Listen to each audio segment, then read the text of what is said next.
Welcome to Chaitali's kitchen. তোমরা সবাই কেমন আছো বন্ধুরা? আশা করি সবাই ভালো আছো। আমি চৈতালি নিয়ে এলাম তোমাদের জন্য আজ একটা নতুন রেসিপি। তো আমি আজকে বানাবো ইলিশ মাছের মাথা দিয়ে কুমড়োর ঘন্ট।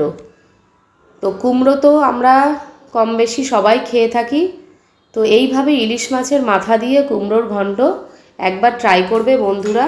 দারুণ টেস্ট হয়, গরম ভাতের সাথে মেখে খেতে কিন্তু দারুণ লাগে।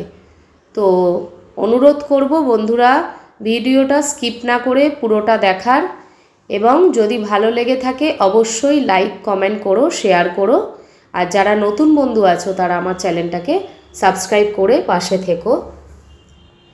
তো দেখতেই পাচ্ছ আমি ইলিশ মাছের মাথাটাকে ছোট ছোট টুকরো করে কেটে নিয়েছি। নিয়ে সর্ষের তেলে ভালো করে লাল করে ভেজে তুলে নেব। দেখো মাথা ভাজা হয়ে গেছে। এবার এগুলোকে তুলে আমি আলাদা রেখে দিচ্ছি। এবার ওই তেলে আমি দিয়ে দেব 1 চা চামচ পরিমাণ কালো জিরে, আর দেব 2টো কাঁচা লঙ্কা ফাটিয়ে দিয়ে দেব, আর 2টো শুকনো লঙ্কাও হাতের সাহায্যে ফাটিয়ে দিয়ে দেব।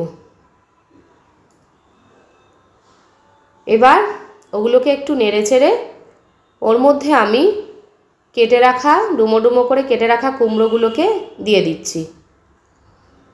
কুমড়োগুলোকে একটু মোটা মোটা কেটেছি যাতে তাড়াতাড়ি গলে না যায়, না হলে তেলে ভাজতে ভাজতেই সঙ্গে সঙ্গে গলে যাবে। যেহেতু কুমড়ো নরম জিনিস সেহেতু তাড়াতাড়ি গলে যায়। তো চেষ্টা করবে একটু মোটা করে কাটার।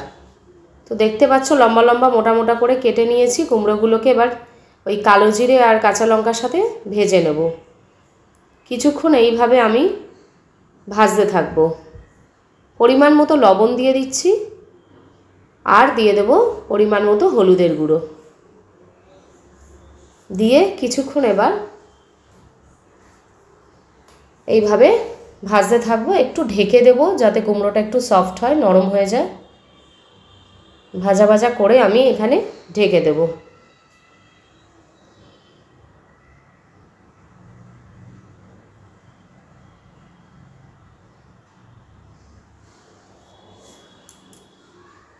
ঢাকনা খুলবো, মাঝে মাঝে আবার একটু করে নেড়ে দেবো।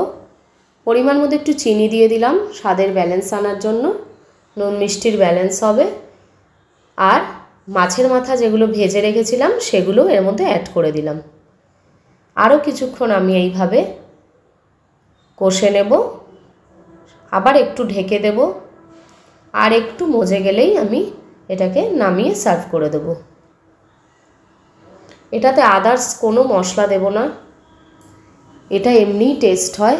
এইভাবেই একবার ট্রাই করবে বন্ধুরা, গরম ভাতের সাথে একদম জমে যাবে। তো বন্ধুরা দেখো মাখা মাখা হয়ে গেছে। এবার এটাকে নামিয়ে আমি সার্ভ করে দিচ্ছি। তো দেখতেই পেলে ইলিশ মাছের মাথা দিয়ে কুমড়োর ঘন্ট রেসিপিটি তোমাদের আজকে কেমন লাগলো আমাকে কিন্তু কমেন্ট করে অবশ্যই জানাবে। আর যদি ভালো লেগে থাকে অবশ্যই আমার চ্যানেলটাকে নতুন বন্ধুরা সাবস্ক্রাইব করে পাশে থেকো, আর বেল আইকনটা প্রেস করে রেখো। আরও নতুন নতুন ভিডিও আসলে সবথেকে আগে নোটিফিকেশান তোমাদের কাছেই যাবে। তো আজ আসি, ভালো থেকো, বাই বাই।